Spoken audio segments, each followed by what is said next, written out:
안녕하세요. 저는 47살 된 남자이고 딸 둘을 키우고 있는 어엿한 가장이자 아빠입니다. 그리고 자동차 딜러로 일을 하고 있는 사람이죠. 사실 제 얘기를 하기까지 굉장히 망설여지고 어떤 식으로 운을 띄워야 할지 많이 고민이 되었지만 용기를 내어 한 글자씩 글을 써봅니다. 앞서 말한 것처럼 저는 딸 2명을 둔 딸부자 아빠인데요. 큰아이는 올해 대학생이 되었고 둘째 아이는 올해 고등학생이 되었어요. 둘 다 이제는 다 큰 숙녀들이라 예전만큼 애교도 없고 같이 살면서 막막할 때가 한두 번이 아닌데 그래도 제 눈엔 마냥 애기들 같네요. 저는 애들 엄마 소개를 저희 형수를 통해 받게 되었어요. 애들 엄마 얘기를 하기 전에 형수와 형에 대한 얘기를 잠깐 좀 해야 될 것 같습니다. 저희 형은 형수를 과외 선생님과 제자 사이로 처음 만나게 되었어요. 형이 공부를 꽤 잘해서 서울에 있는 연세대에 다녔거든요. 같은 핏줄이지만 저랑 많이 다른 형이었어요. 형은 국내에서도 꽤 소문난 수재여서 형이 방학 때 고향에 내려왔다 하면 동네 중고등학교 다니는 애들은 다들 옆구리에 문제집을 하나씩 끼고 저희 집으로 왔어요. 저는 워낙 공부보다 늘 축구나 운동을 하는 게 더 재미있었기 때문에 방학 때가 되면 운동장에서 볼을 차기 바빴어요. 저랑 동창인 친구들도 다들 저를 보며 개천에서 용난다 하는데 너는 왜 그러냐 라는 말을 밥 먹듯이 들었죠. 학교 선생님들도 그랬으니까요. 하도 그런 얘기를 귀에 못이 박힐 정도로 들어서 그런가 10대 때는 형이 싫었어요. 형이 딱히 저한테 뭘 잘못한 것도 없는데 그냥 형이 밉더라고요. 그러면서 동시에 부럽기도 하고 했죠. 저희 부모님은 두 분 다 시골분이라 그러신가 공부는 지가 알아서 해야 된다라는 마인드를 갖고 계셔서 딱히 저한테도 공부하라는 소리를 안 하셨어요. 되려 농사 일이나 배워서 손 하나 더 생기면 좋다고 하셨던 분들이시거든요. 저희 어머니도 맨날 저를 보며 나중에 네 형은 대학교 졸업하고 어디 대기업인가 뭔가 거기에 취직한다니까 농사일은 안 할 거 아니여. 그러니까 너라도 농사를 좀 도우면 가난한 우리 집에 보탬이 되지 않겠냐? 라고 하셨죠. 하지만 저는 농사일도 가난한 집안 상황도 크게 관심이 없었어요. 근데 형은 다르더라고요. 맞이라서 그런가 이런 가난한 저희 집 사정을 누구보다 더 잘 알고 있기에 대학 입학과 동시에 과외를 엄청 많이 하고 다녔어요. 형 말로는 그 당시에 서울에서 내노라 하는 부잣집 자녀들은 다들 과외를 받는다고 하더라고요. 그래서 자기 실력만 좋으면 아줌마들 사이에 소문이 나서 과외를 3-4개씩 하는 건 일도 아니라고 했죠. 그러면서도 형은 학교에서 장학금까지 받고 공부를 했어요. 지금 생각해보면 형이 인간이 맞나라는 생각까지 든다니까요. 참 대단한 사람이었죠.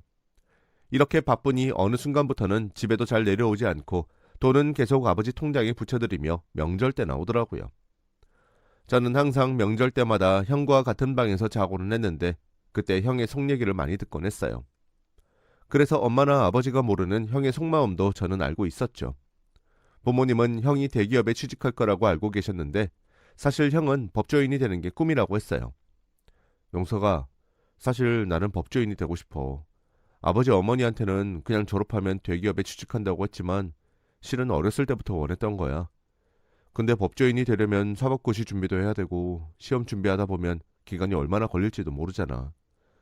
그럼 그 뒤 몇 년 동안 돈은 누가 벌고 네 대학 등록금은 누가 내냐? 그래서 요즘 나도 생각이 많다.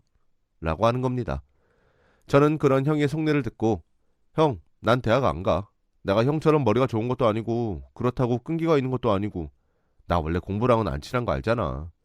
난 어차피 대학 안 갈 거니까 내 대학 등록금은 걱정하지 말고 형이 하고 싶은 거 해. 라고 했어요. 그러자 형이 저를 빤히 쳐다보더군요. 옛날에 형 같았으면 그게 무슨 소리냐고 대학은 가야 된다고 고함을 쳤을 텐데 그때 형은 그냥 가만히 제 말만 듣고 있더라고요. 저는 그런 형의 모습에 정말로 형이 간절하구나라는 생각이 들었어요. 그리고 진심으로 형이 법조인이 되었으면 좋겠다고 염원했죠. 하지만 이런 착실하고 바른 형에게 생각지도 못한 일이 생기고야 말았습니다. 형의 인생에 아주 큰 오점이 생기게 되었죠. 바로 형이 과외를 시키던 17살짜리 여자아이가 임신이 된 겁니다. 철없는 여고생과 건장한 22살의 남자가 그런 사고를 치게 된 거죠. 그 다음 명절 때 형은 배불뚝이가 된 본인의 아내를 데리고 집으로 왔어요. 그 모습에 저희 엄마는 들고 있던 빗자루로 형을 내리치고 아버지는 그런 엄마 뒤에서 뻐끔뻐끔 연달아 줄담배만 피우셨어요. 그리고 저는 그 난리통에 배가 부른 형수를 데리고 밖으로 나왔죠. 형수는 저보다 3살이 어린 사람이었어요. 그저 말없이 울기만 하는데 저는 그런 형수에게 손수건을 건네주며 울지 마시라고, 엄마가 울면 애기도 운다고 했죠. 그러니 그 말에 더 울더라고요. 딱 17살짜리 고등학생이었어요. 형수는 딱 봐도 서울의 부잣집 딸 티가 팍팍 났어요. 허름한 인부복을 입고 있었는데도 새하얀 얼굴에 고생이라고는 한 번도 한 적 없는 깨끗한 손이 그걸 증명하는 듯 했죠. 한바탕 엄마의 소동이 잠잠해지고 나서야 형의 얘기를 들을 수 있었는데 5살이나 어린 형수가 먼저 형을 동경하며 좋아했다고 하더라고요. 그러면서 본인은 저희 형을 단지 과외 선생님 그 이상으로 생각했다는데 형도 잘못된 일인 걸 알면서도 이런 사달이 났다고 했어요. 그리고 나서 형수 부모님이 이 사실을 알곤 난리가 나셨다는 겁니다. 당연히 그러시겠죠. 형수 부모님은 형을 신고한다는 둥 가만히 안 두겠다는 둥 본인 딸한테 병원까지 가자는 말을 했대요. 그리고 장인 되는 사람이 형에게 손을 올리니 형수가 본인 아버지를 가로막으며 이 사람은 아무 잘못 없다고, 때릴 거면 나를 때리라고 했다는 겁니다. 형수 부모님은 완전히 뒷목 잡고 본인 딸이랑 형을 떼어놓으려고 하니 형수가 이 사람이랑 나랑 떼어놓는 순간 나는 저 세상 사람 되는 거라고 그렇게 알라고 엄포를 놨대요.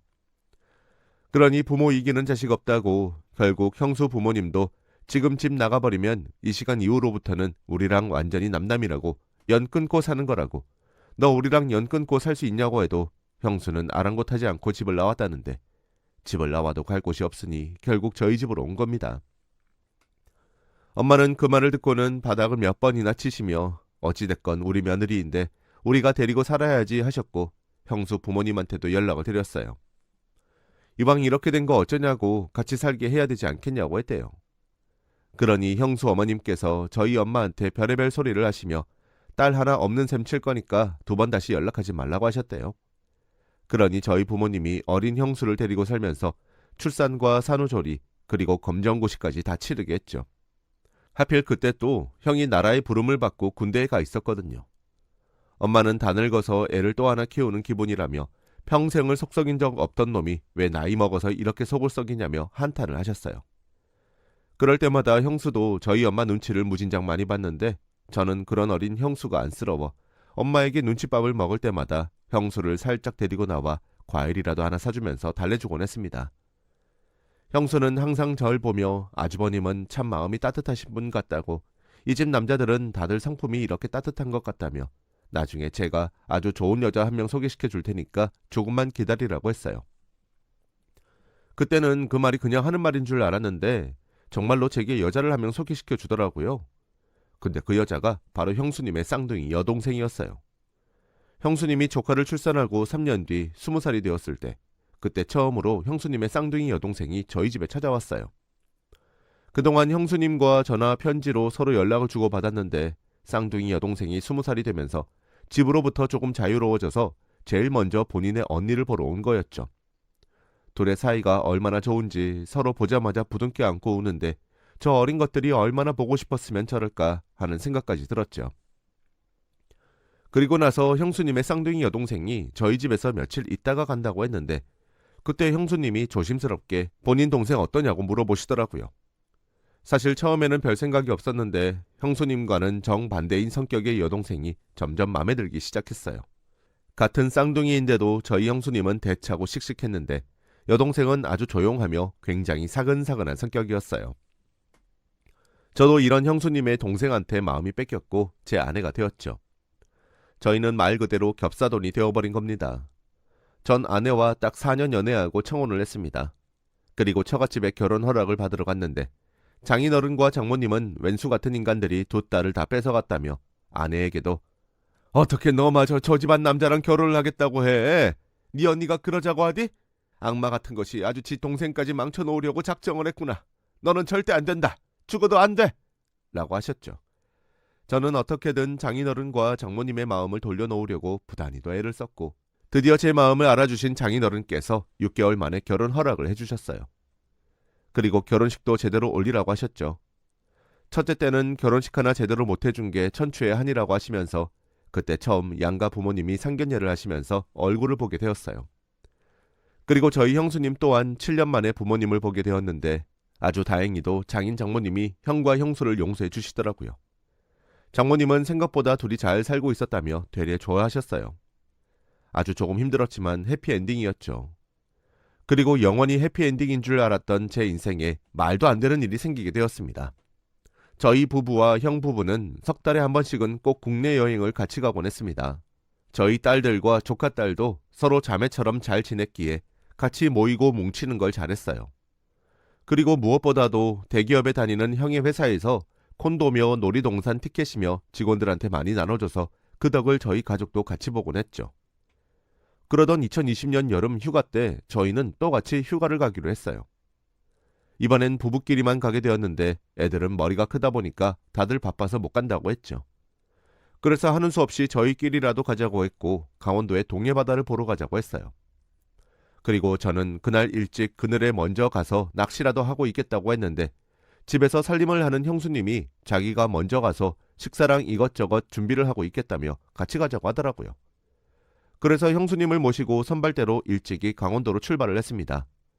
제 아내와 형은 회사에서 퇴근을 하자마자 짐을 챙겨 후발대로 오기로 했고요. 저는 숙소에 도착을 하자마자 낚싯대를 챙겨 바다로 갔는데 얼마 되지 않아 비가 쏟아지더라고요. 그래서 낚시도 못하고 바로 숙소로 돌아왔어요. 그러니 형수님은 벌써 저녁 준비를 다 해놓더군요. 저는 점점 굵어지는 빗줄기에 아내와 형이 걱정돼서 아내에게 연락을 했고 조심히 천천히 오라고 했습니다. 근데 그 순간 아내의 비명소리가 들리는 겁니다. 그리고 이내 형의 소리가 들리는데 전화까지 끊겨져 버렸습니다. 저는 끊긴 전화를 붙잡고 계속 여보세요 하니 형수님도 놀란 눈으로 쳐다보다가 저를 끌어내려고 하는 겁니다.